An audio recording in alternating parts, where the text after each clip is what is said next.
حکومت نے پہلے 5 جون کو بجٹ پیش کرنے کا اعلان کیا، پھر 10 جون کی تاریخ دے دی اور اب یہ خبر سامنے آئی ہے کہ حکومت 10 جون کو بجٹ پیش نہیں کرے گی۔ حکومت کو بجٹ میں ٹیکسز اور دیگر اقدامات پر IMF کی منظوری کا بھی انتظار ہے۔ دی نیوز کے نمائندے مہتاب حیدر کی خبر کے مطابق حکومت نے تنخواہ دار طبقے کے لیے ٹیکس سلیب میں کمی، سپر ٹیکس میں 2% کی کمی، ایکسپورٹس پر 1% ایڈوانس انکم ٹیکس کے خاتمے اور پراپرٹی سیکٹر کے لیے بڑے ریلیف کی تجویز دی ہے۔ تاہم سولر پینلز، ہائیبرڈ گاڑیوں اور تقریباً 2 درجن کے قریب دیگر اشیاء پر جنرل سیلز ٹیکس کو بڑھا کر 18% کی سٹینڈرڈ شرح تک کرنے کے لیے بات چیت جاری ہے۔ پاکستان نے IMF سے درخواست کی ہے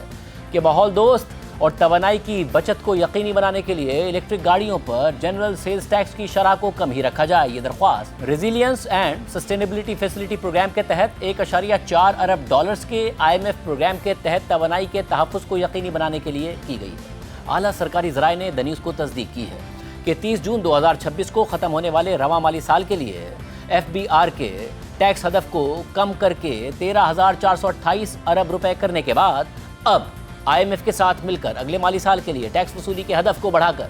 15,264 ارب روپے کرنے کے لیے اعداد و شمار کا جوڑ توڑ کرنا حکومت کے لیے انتہائی مشکل ہوتا جا رہا ہے، اور اس کا مطلب ہے کہ FBR کو موجودہ سال کے ریوائز ٹارگٹ سے 1,836 ارب روپے زیادہ اگلے سال اکٹھے کرنے ہوں گے، مگر اس وقت یہ توقع بھی کی جا رہی ہے کہ FBR اس مالی سال میں 13,000 ارب روپے اکٹھے کر پائے گا، یعنی اگلے مالی سال میں موجودہ مالی سال سے تقریباً 2,200 ارب روپے زیادہ ٹیکس اکٹھا کرنا ہوگا۔ خبر کے مطابق ذرائع نے بتایا ہے کہ حکومت نے تجویز دی ہے کہ مڈل انکم گروپ کے سیلری سلیب کے لیے ٹیکس میں 5% کی کمی کر دی جائے، مگر اس تجویز پر عمل درآمد اس بات پر منحصر ہے کہ IMF اس تجویز سے اتفاق کرتا ہے یا نہیں، جبکہ کارپوریٹ سیکٹر کے لیے سپر ٹیکس کو 10% سے کم کر کے 8% کرنے کی تجویز ہے۔ خبر کے مطابق حکومت نے پراپرٹی کی خرید و فروخت پر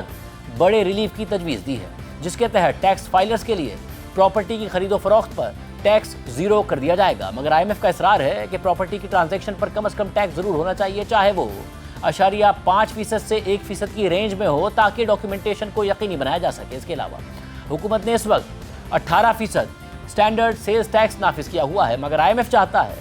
کہ جن اشیاء پر سیلز ٹیکس کی رعایت ہے ان پر بھی 18% جنرل سیلز ٹیکس عائد کیا جائے، اور یہ دیکھنا ابھی باقی ہے کہ حکومت کن اشیاء پر